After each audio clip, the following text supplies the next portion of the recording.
ketentraman hati dengan menyaksikan kekuasaan Allah. Allah Subhanahu wa Ta'ala berfirman dalam Quran Surah Al-Baqarah ayat 260, yang artinya, "Dan ingatlah ketika Ibrahim berkata, 'Ya Tuhanku, perlihatkanlah kepadaku bagaimana Engkau menghidupkan orang-orang mati.'" Allah Subhanahu wa Ta'ala berfirman, "Apakah engkau belum percaya?" Ibrahim menjawab, "Saya telah percaya, akan tetapi agar bertambah tetap hati saya." Allah Subhanahu wa Ta'ala berfirman, "Kalau demikian, ambillah 4 ekor burung, lalu jinakkanlah burung-burung itu kepadamu. Kemudian letakkanlah tiap-tiap seekor daripadanya di atas tiap-tiap bukit. Sesudah itu, panggillah mereka, niscaya mereka datang kepadamu dengan segera. Dan ketahuilah bahwasanya Allah Subhanahu wa Ta'ala Maha Perkasa lagi Maha Bijaksana." Tafsir dari ayat ini, dan ingatlah ketika Ibrahim berkata, "Ya Tuhanku, perlihatkanlah kepadaku bagaimana Engkau menghidupkan orang-orang mati."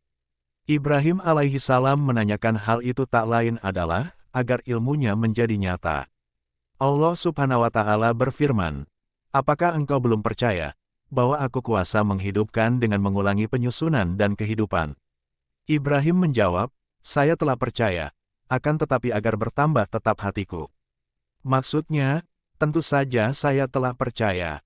Namun saya bertanya adalah supaya saya dapat menambah pengetahuan dan menenteramkan hati dengan ditambahnya kejelasan selain wahyu dan pembuktian dalil. Allah Subhanahu wa Ta'ala berfirman, "Kalau demikian, ambillah 4 ekor burung. Konon keempat burung itu ialah burung merak, ayam jantan, gagak dan merpati. Lalu jinakkanlah burung-burung itu kepadamu. Perhatikanlah ciri-ciri mereka dan peliharalah mereka, supaya engkau lebih mengenal dan mengetahui keadaan mereka, agar engkau tidak keliru setelah mereka dihidupkan kembali. Kemudian letakkanlah tiap-tiap seekor daripadanya di atas tiap-tiap bukit." Maksudnya, kemudian potong-potonglah mereka. Sesudah itu panggillah mereka. Katakanlah kepada mereka, "Kemarilah dengan izin Allah. Niscaya Dia akan datang kepadamu dengan segera, dengan cepat dan bergegas, dengan terbang atau lari, dan ketahuilah bahwa Allah Subhanahu wa Ta'ala Maha Perkasa. Tidak lemah terhadap apa yang Dia kehendaki. Maha Bijaksana, mempunyai kebijaksanaan yang sempurna dalam apa saja yang Dia lakukan dan Dia tinggalkan." Dan ingatlah ketika Ibrahim berkata, "Ya Tuhanku, perlihatkanlah kepadaku bagaimana Engkau menghidupkan orang-orang mati." Al-Hasan berkata, adapun sebab dari timbulnya pertanyaan Nabi Ibrahim alaihi salam ini adalah karena beliau pernah melewati seekor binatang yang sudah hancur, yang menurut Ibnu Juraij adalah bangkai keledai, di tepi laut. Beliau melihatnya dalam keadaan telah dicerai-beraikan oleh binatang-binatang laut dan darat. Jika laut pasang, datanglah ikan-ikan dan binatang-binatang laut lainnya lalu memakan bangkai keledai itu. Bagian-bagian yang jatuh dari bangkai itu masuk ke laut, dan jika laut itu surut, maka datanglah binatang-binatang buas lalu memakannya pula, bagian-bagian yang jatuh daripadanya ke tanah, menjadi tanah. Jika binatang-binatang buas itu telah pergi meninggalkannya, maka datanglah burung-burung pemakan bangkai lalu memakannya pula. Bagian-bagian yang jatuh daripadanya diterbangkan angin di udara. Ketika Nabi Ibrahim alaihi salam menyaksikan hal itu, beliau merasa heran lalu berkata, "Ya Tuhanku, sesungguhnya aku telah tahu bahwa Engkau akan menghimpun kembali bagian-bagian tubuh bangkai ini dari perut-perut binatang buas, tembolok-tembolok burung, dan dari perut-perut binatang laut. Maka perlihatkanlah kepadaku, bagaimana Engkau menghidupkannya kembali, agar aku dapat menyaksikannya, sehingga bertambahlah keyakinanku." Allah Subhanahu wa Ta'ala mengecam beliau dan berfirman, "Apakah engkau belum percaya?" Ibrahim alaihi salam menjawab, "Tentu saja ya Tuhanku, aku telah tahu dan telah percaya. Akan tetapi agar hatiku menjadi tenang." Maksudnya, supaya hatiku menjadi tenang dengan melihat dan menyaksikannya langsung dengan mata sendiri. Maksud Nabi Ibrahim adalah agar beliau memperoleh ilmu yakin dan ainul yakin. Allah Subhanahu wa Ta'ala berfirman, "Kalau begitu, ambillah 4 ekor burung." Mujahid berkata, Nabi Ibrahim alaihi salam mengambil burung merak, ayam jantan, merpati dan burung gagak. Dan ada pula yang mengatakan, bebek hijau, gagak hitam, merpati putih dan ayam jantan merah. Lalu jinakkanlah mereka kepadamu. Maksudnya, lalu potong-potonglah mereka dan cacah-cacahlah. Dan ada pula yang menafsirkannya, himpunlah dan kumpulkanlah kepadamu. Kemudian letakkanlah tiap-tiap seekor daripadanya di atas tiap-tiap bukit. Para mufasir berkata, Allah Subhanahu wa Ta'ala menyuruh Ibrahim alaihi salam supaya menyembelih burung-burung itu dan mencabuti bulu-bulunya serta memotong-motong burung-burung itu menjadi 7 bagian. Lalu beliau meletakkannya di atas 7 bukit, sedang potongan kepala burung-burung itu beliau pegang. Kemudian beliau memanggil mereka dengan perkataan, "Kemarilah dengan izin Allah." Maka mulailah setiap tetes darah dari seekor burung terbang ke tetes darah yang lain, setiap tulang terbang menuju tulang yang lain, dan setiap potongan daging menuju potongan daging yang lain. Sementara itu Nabi Ibrahim alaihi salam melihatnya, sampai masing-masing bagian tubuh bertemu dengan bagian-bagiannya yang lain di udara tanpa kepala. Selanjutnya mereka datang kepada kepalanya masing-masing dengan segera. Setiap seekor burung datang maka kepalanya pun terbang menyambutnya. Jika itu memang kepalanya maka burung itu lalu mendekatinya, dan jika ternyata itu bukan kepalanya, maka burung itu mundur, sehingga masing-masing burung bertemu dengan kepalanya sendiri. Dan itu sesuai dengan firman Allah Subhanahu wa Ta'ala yang artinya, sesudah itu panggillah mereka, niscaya mereka datang kepadamu dengan segera. Ada pendapat yang mengatakan bahwa, yang dimaksud dengan kata asayu dalam ayat di atas adalah bergegas dan berlari. Dan ada pula yang mengatakan bahwa maksudnya adalah berjalan. Seperti firman Allah Subhanahu wa Ta'ala, yang artinya, maka bergegaslah kamu untuk mengingat Allah. Dipergunakannya kata berjalan sebagai maksud dari kata asayu itu. Dan bukan terbang, hikmahnya adalah karena kata berjalan itu lebih mungkin untuk tidak menimbulkan keraguan-raguan. Sebab, seandainya burung-burung itu datang kepada Nabi Ibrahim dengan terbang, tentu ada kemungkinan Nabi Ibrahim menyangka bahwa kaki-kakinya tidak sehat. Namun, ada pula pendapat yang mengatakan bahwa asayu itu adalah terbang. Dan ketahuilah bahwa Allah Subhanahu wa Ta'ala Maha Perkasa lagi Maha Bijaksana.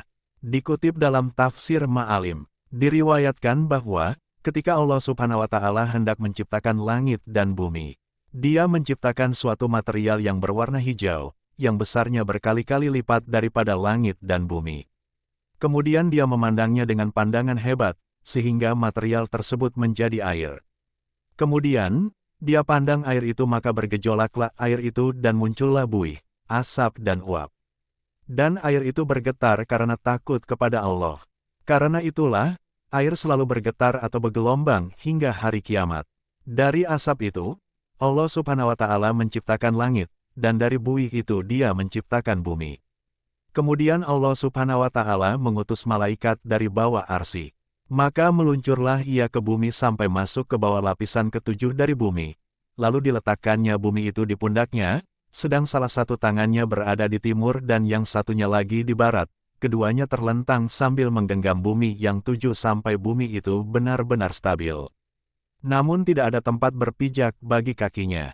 Maka Allah Subhanahu wa Ta'ala menurunkan dari Firdaus seekor lembu yang memiliki 70.000 tanduk dan 40.000 kaki. Dan Dia jadikan tempat berpijak kaki malaikat itu di atas punuk sapi itu. Namun kedua kaki malaikat itu tidak bisa mantap. Maka, Allah Subhanahu wa Ta'ala menurunkan permata yakut yang berwarna hijau yang berasal dari tempat tertinggi di dalam surga, yang tebalnya sejauh perjalanan 500 tahun. Permata tersebut diletakkannya di antara punuk lembu itu sampai ke ekornya. Maka kedua kaki malaikat itu pun mantaplah berpijak pada permata tersebut. Sedang tanduk-tanduk lembu itu keluar dari batas-batas wilayah bumi.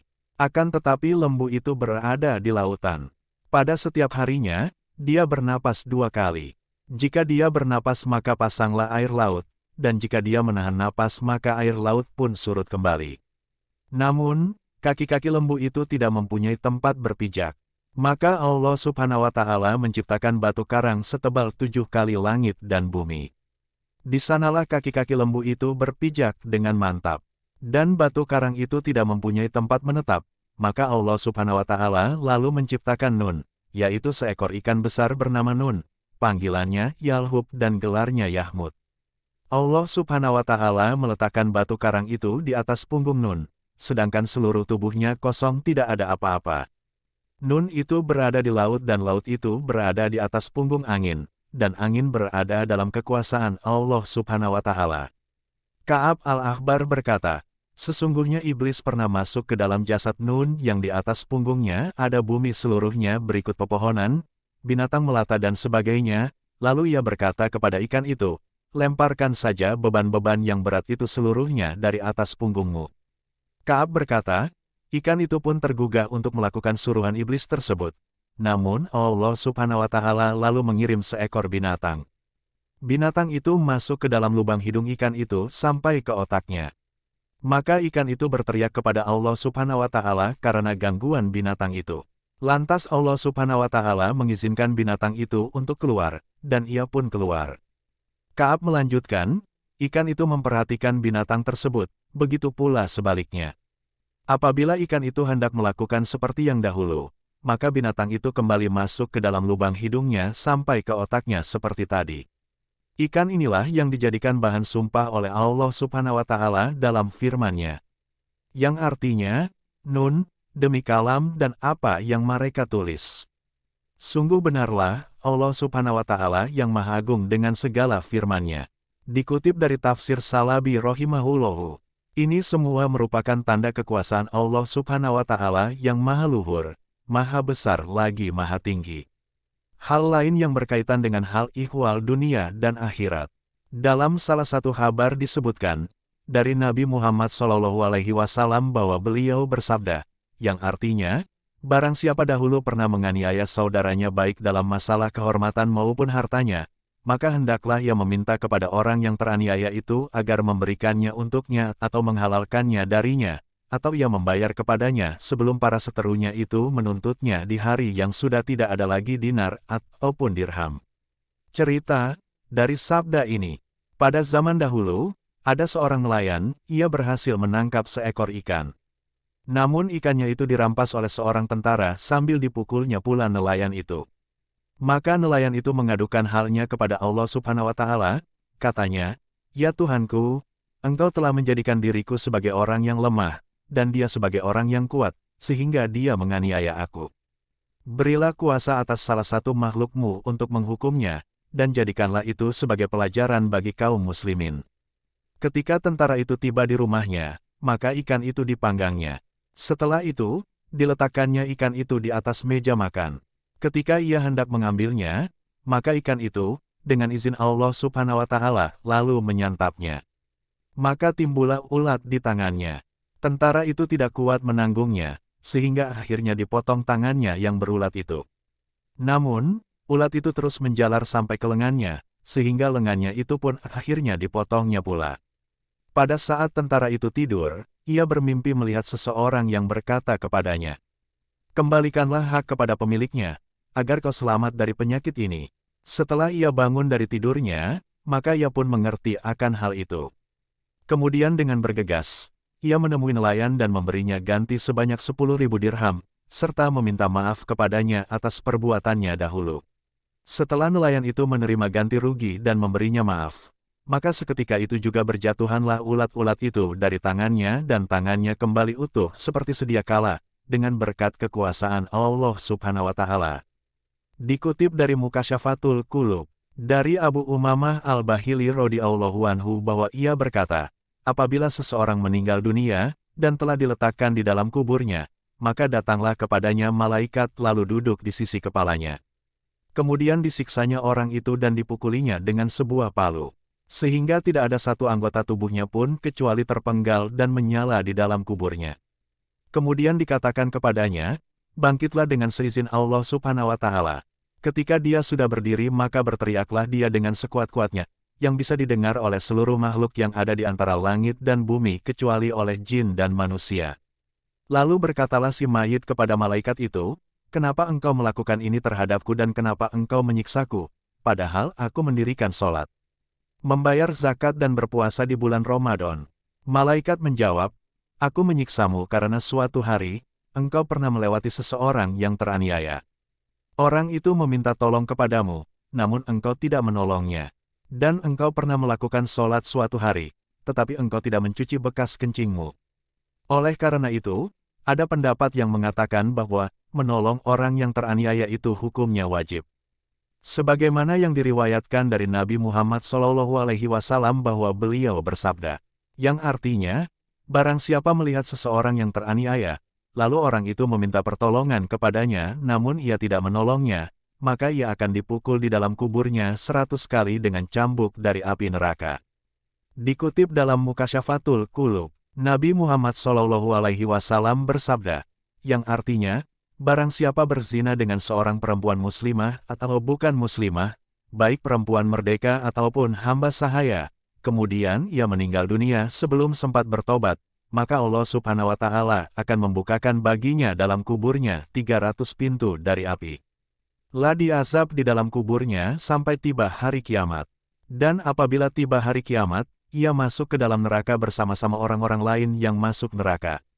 Dikutip dari Hayatul Qulub, dikisahkan bahwa Hasan al-Basri, Malik bin Dinar dan Sabir al-Banani berkunjung kepada Robiah al-Adawiyah. Lantas Hasan berkata, "Wahai Robiah, pilihlah salah seorang di antara kami untuk menjadi suamimu. Karena nikah itu merupakan sunnah Nabi Muhammad SAW. Robiah menjawab, "Saya mempunyai beberapa pertanyaan, siapa yang dapat menjawabnya, maka saya peristrikan diriku dengannya." Pertama-tama, Robiah mengajukan pertanyaan kepada Hasan al-Basri. "Bagaimana pendapat Anda tentang firman Allah Subhanahu wa Ta'ala pada hari kiamat? Mereka itu di dalam surga dan aku tidak peduli, dan mereka itu di dalam neraka dan aku tidak peduli. Dari golongan manakah saya?" Hasan menjawab, "Saya tidak tahu." Robiah bertanya pula, "Ketika saya dibentuk di dalam rahim ibuku, apakah saya ini menjadi perempuan yang celaka ataukah perempuan yang bahagia?" Hasan menjawab, "Saya tidak tahu." Robiah bertanya kembali, "Apabila dikatakan kepada seseorang, 'Janganlah kamu takut dan jangan pula bersedih hati,' sedang kepada yang lain dikatakan, 'Tidak ada kabar gembira bagimu,' termasuk golongan manakah saya?" Hasan menjawab, "Tidak tahu." Robiah bertanya, "Kubur itu merupakan salah satu taman surga atau salah satu jurang neraka. Bagaimanakah kira-kira kubur saya?" Hasan menjawab, "Tidak tahu." Robiah bertanya, "Pada hari wajah-wajah memutih dan ada pula wajah-wajah yang menghitam. Bagaimanakah kira-kira wajah saya?" Hasan menjawab, "Tidak tahu." Robiah bertanya pula, "Apabila seorang penyeru menyerukan pada hari kiamat, ketahuilah, sesungguhnya Fulan bin Fulan benar-benar memperoleh kebahagiaan, sedang Fulan bin Fulan benar-benar memperoleh kesengsaraan, termasuk golongan manakah saya?" Hasan menjawab, "Saya tidak tahu." Kemudian ketiga orang itu pun menangis semua. Lalu mereka keluar dari tempat perempuan itu.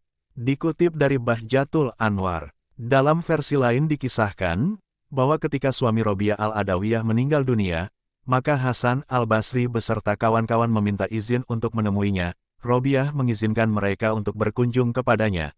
Robiah menurunkan tabir lalu duduklah ia di balik tabir itu. Hasan dan kawan-kawan berkata kepadanya, "Suaminya telah meninggal dunia, sedangkan Anda masih membutuhkan seorang suami." "Ya," jawab Robiah, "akan tetapi, siapakah di antara kalian yang paling alim supaya saya peristrikan diri saya kepadanya?" Mereka menjawab, "Hasan al-Basri." Robiah berkata, "Jika Anda dapat menjawab pertanyaan-pertanyaan saya mengenai 4 masalah, maka saya bersedia menjadi milik Anda." Hasan menjawab, "Tanyakanlah. Jika Allah Subhanahu wa Ta'ala memberi petunjuk kepada saya, maka saya menjawab pertanyaan-pertanyaan Anda itu." Robiah mulai bertanya, "Bagaimanakah pendapat Anda, seandainya saya meninggal dunia dan keluar dari dunia ini? Apakah saya keluar dalam keadaan beriman atau tidak?" Hasan menjawab, "Ini merupakan perkara gaib, yang tidak diketahui kecuali oleh Allah Subhanahu wa Ta'ala."